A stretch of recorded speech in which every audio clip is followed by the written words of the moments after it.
नमस्कार, मैं सुशील महापात्रा। क्या 99 में उड़ीसा में आए सुपर साइक्लोन के बारे में आपको कुछ पता है? क्या आपको याद है कि साइक्लोन में 10,000 से भी ज़्यादा लोगों की मौत हुई थी? क्या आपको याद है कि इस साइक्लोन में एक जिले यानी जगतसिंहपुर जिले में 9,000 से भी ज़्यादा लोग मरे थे? आपको 99 के सुपर साइक्लोन के बारे में थोड़ा बताते हैं और इसके बाद आपको बताते हैं कि इस साइक्लोन के बाद उड़ीसा सरकार ने किस तरह की तैयारी की आगे साइक्लोन से लड़ने के लिए। शायद आपको याद नहीं होगा, 99 में जो साइक्लोन उड़ीसा में आई थी, इसमें हवा की जो रफ्तार थी वो 220 से लेकर 250 किलोमीटर तक थी। 29 अक्टूबर 99 को पारादीप में ये साइक्लोन लैंडफॉल हुई थी और इस साइक्लोन से करीब 10,000 लोगों की मौत हुई थी और 9,000 से भी ज़्यादा लोग जो है वो जगतसिंहपुर जिले के हैं। और 28 अक्टूबर 99 को रात को 8-9 बजे की करीब जो है वो धीरे धीरे हवा चलना शुरू होती है। और मुझे याद है उस समय मैं गांव में था और ये जो जिला है जगतसिंहपुर जिला जिसमें सबसे ज़्यादा लोगों की मौत हुई थी, मैं उसी ज़िले के रहने वाला हूं। और ये जो साइक्लोन आया था पारादीप में, वहाँ से मेरा घर करीब 40-45 किलोमीटर दूरी पर है। और ये साइक्लोन जो है इतना बड़ा रूप जो लिया था उसको सरकार तो नहीं रोक सकती थी, लेकिन जो 10,000 लोगों की मौत हुई थी तो ये माना जाता है कि ये एक साइंटिफिक फेल्यूर है। तो सबसे पहले आपको बताते हैं कि ये साइक्लोन एक साइंटिफिक फेल्यूर कैसा था। 28 अक्टूबर को आईएमडी की तरफ से ये घोषणा की जाती है कि जो सुपर साइक्लोन है वो पारादीप होकर गुजरेगी और सबसे ज़्यादा नुकसान जो होगा वो जगतसिंहपुर जिले में होगा। और ये पारादीप जो है वो जगतसिंह जिले में आती है। लेकिन जो रीजनल ऑफिस है आईएमडी के कोलकाता से एक इंफॉर्मेशन आती है जिसमें कहा जाता है कि नहीं, ये साइक्लोन पारादीप होकर नहीं गुजरेगी बल्कि ये सागर आइलैंड होकर गुजरेगी। फिर सरकार थोड़ा ढीला पड़ जाती है। सरकार को लगता है जब सागर आइलैंड होकर गुजरेगी तो लोगों को ज़्यादा जो है सेफ जगह पर लेने की ज़रूरत नहीं है क्योंकि साइक्लोन का ज़्यादा असर नहीं होगा। लेकिन फिर रात को जो रीजनल ऑफिस है कोलकाता वो कहती है कि नहीं, साइक्लोन जो है वो अब पारादीप होकर गुजरेगी और हवा की जो रफ्तार होगी वो 200 से 250 किलोमीटर के बीच होगी। तो रात को जब ये चीज़ उड़ीसा सरकार को पता चलती है तो उड़ीसा सरकार के पास कोई ऑप्शन नहीं होता है कि ये इंफॉर्मेशन लोगों के पास पहुंचा सके, क्योंकि तब हवा चलना शुरू हो चुका है। धीरे धीरे हवा चलना शुरू हो जाता है। लोग अपने घर में हैं, उन्हें लगता है कि सागर आइलैंड होकर साइक्लोन जो है गुजर जाएगी, पारादीप में ज़्यादा नुकसान नहीं होगी। लेकिन सुबह सुबह जब लोग सो के उठते हैं करीब 8-9 बजे के करीब, हवा की जो रफ्तार है वो बढ़ते जाती है और ये बढ़ते बढ़ते जो है 220 से लेकर 250 किलोमीटर तक पहुंच जाती है। और 4 घंटे तक, करीब 4-5 घंटे तक ऐसा हवा चलती रहती है। पारादीप समुद्र के आसपास जो लोग होते हैं तो उनको अपना जान बचाना मुश्किल हो जाता है।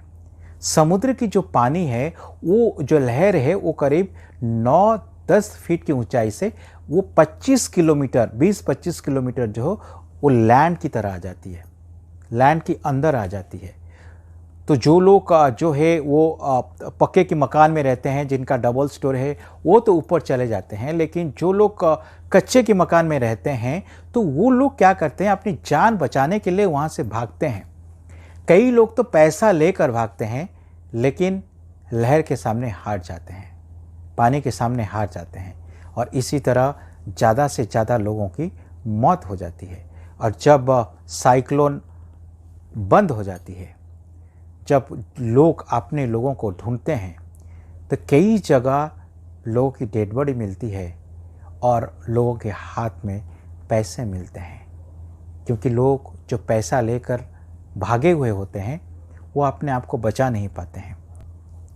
तो सरकार की जो ऑफिशियल आंकड़े थे कि 10,000 लोग इस साइक्लोन में मरे थे, लेकिन अगर अनऑफिशियली आप देखेंगे तो 10,000 से कई ज़्यादा लोग इस साइक्लोन में मरे थे। एक बहुत बड़ी साइक्लोन थी, इतना तबाही थी। मुझे याद है कि मैं तब उसमें गांव में था और साइक्लोन जब बंद हो गई 5 घंटे के बाद, पूरी एरिया की जो जियोग्राफी थी वो बदल गई थी। कहीं पर एक पेड़ नहीं था, हर जगह पानी ही पानी दिखाई दे रही थी। मेरे गांव में तो ज़्यादा कच्चे मकान नहीं थे लोगों की, और जो 2-4 थे वो लोग अपने दूसरे जो पक्के मकान वाले हैं वहाँ चले गए थे। मेरे गांव में ज़्यादा नुकसान नहीं हुई थी। लेकिन जैसे एरसमा, बालीकुदा, इन इलाकों में ज़्यादा नुकसान हुई थी जो समुद्र के आसपास है, और पूरी जियोग्राफी जो है पूरी तरह बदल गई थी। जैसे मैंने बोला, साइक्लोन के बाद जब लोग गांव आते थे देखने के लिए कि साइक्लोन में कितना नुकसान हुआ है, क्योंकि उस समय सब कुछ, लाइट, फ़ोन, सब कुछ बंद हो गया था, सब कनेक्शन बंद था। लोगों को पता ही नहीं था कि उनकी जो परिवार है किस हाल में है, वो जिंदा है या मर गए हैं। फिर लोग चल के आते थे अपने परिवार से मिलने के लिए, लेकिन उन्हें पता नहीं चल पाता था कि उनका गांव कौन सा है। और जब वो गांव में पहुंचते थे तो अपने गांव को नहीं पहचान पाते थे, क्योंकि चारों तरफ पानी ही था, कहीं पर पेड़ नहीं था। क्योंकि लोग अगर अपने गांव को पहचानते हैं तो वो घर से पहचानते हैं, वो पेड़ से पहचानते हैं। लेकिन साइक्लोन में सभी पेड़ टूट गए थे। और सबसे बड़ी बात है कि साइक्लोन से उड़ीसा सरकार ने क्या सबक सीखी, आगे के लिए क्या प्लानिंग बनाई। इस साइक्लोन के बाद उड़ीसा सरकार ने मल्टीपर्पज़ साइक्लोन सेंटर बनाए, और ये साइक्लोन सेंटर जो है वो तटीय इलाका में बनाए गए। पारादीप, जगतसिंहपुर डिस्ट्रिक्ट में, जगतसिंह डिस्ट्रिक्ट आप कह सकते हैं, केंद्रापड़ा, बालेश्वर, भद्रक, पुरी, कटक, ये सब इलाके में साइक्लोन सेंटर बनाए गए, और करीब 1000 साइक्लोन सेंटर बनाए गए हैं। क्योंकि ये तटीय इलाके हैं, तो जब साइक्लोन आती है तो इन इलाकों में सबसे ज़्यादा नुकसान होता है। अब सरकार क्या करती है, जब साइक्लोन आती है तो लोगों को साइक्लोन सेंटर में पहुंचा दिया जाता है। साइक्लोन को आप रोक नहीं सकते। आप जो आपकी खेती की नुकसान होगा, घर की जो नुकसान होगा, उसको आप रोक नहीं सकते, लेकिन कम से कम लोगों की जान बचा सकते हैं।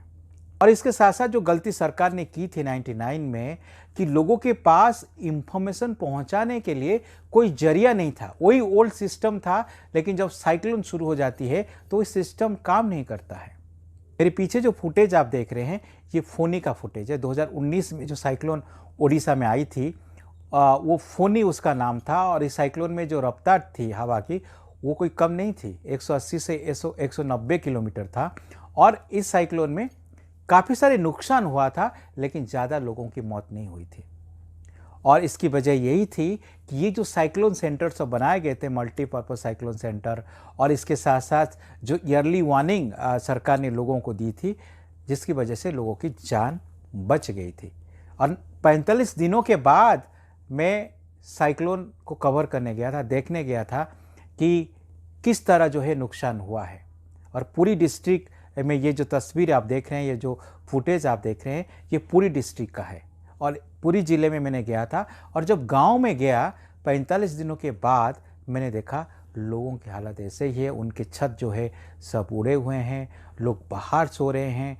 और सरकार से मदद तो मिल रही थी, लेकिन वो मदद कोई इतना ज़्यादा नहीं थी। एनजीओ वहाँ पर आकर लोगों को खाना खिला रहे हैं। तो कई गांव मैंने घुमा था 3-4 दिनों तक, और लोगों की जो हालात है वो मैं देखने की कोशिश की थी। और वो सब देखने के बाद मुझे पता चला था कि साइक्लोन कितना खतरनाक था।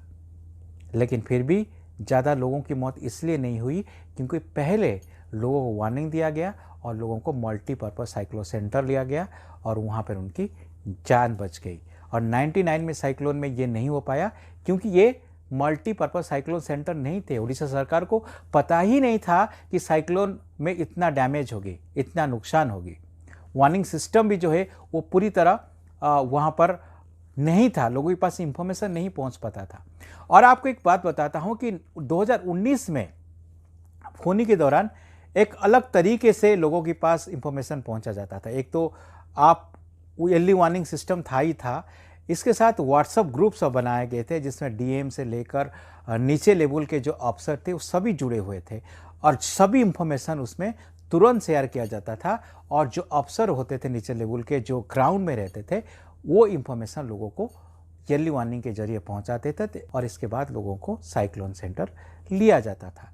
तो इसी तरह जो है उड़ीसा सरकार ने पूरी तरह तैयार की 99 साइक्लोन के बाद कि आगे जो साइक्लोन आएगा उसे कैसे रोका जाए, और काफ़ी हद तक उड़ीसा सरकार ने इसमें सफल भी हुई है। तो ये एक जो है आप कह सकते हैं एक सबक था उड़ीसा सरकार के लिए 99 की जो साइक्लोन है, और 10,000 लोग मरना, वो भी ऑफिशियली, जैसे मैंने बताया अनऑफिशियली संख्या जो है काफ़ी ज़्यादा था। और उसके बाद अगर उड़ीसा सरकार सबक नहीं सीखती और ये सब कदम नहीं उठाती तो हर साइक्लोन में कहीं ना कहीं आप देखते हैं ज़्यादा से ज़्यादा लोगों की मौत होती। तो इसी तरह जो दूसरे राज्य हैं जहाँ पर साइक्लोन आती है तो तैयारी तो करना पड़ेगा, क्योंकि अगर आप तैयारी नहीं करेंगे तो आप अपने लोगों को नहीं बचा सकते, आप साइक्लोन को नहीं रोक सकते हैं, लेकिन आप मौत की जो आंकड़े हैं उसे आप कम कर सकते हैं। ये बड़ी बात है, अगर आप लोगों की जान बचा लेते हैं तो ये बड़ी बात है। तो इसी तरह दूसरे जो राज्य हैं उनको भी इस तरह कदम उठाना चाहिए, और इस तरह मुझे लगता है जो है मल्टीपर्पज़ साइक्लोन सेंटर बनाना चाहिए। बने भी होंगे, ऐसा नहीं कि नहीं बनेंगे, कई जगह बने होंगे, जहाँ नहीं बने हैं वहाँ पर बनाना चाहिए। और सबसे बड़ी बात है कि आपकी लोगों के पास इंफॉर्मेशन पहुँचाने का जो तरीका है वो सॉलिड होना चाहिए।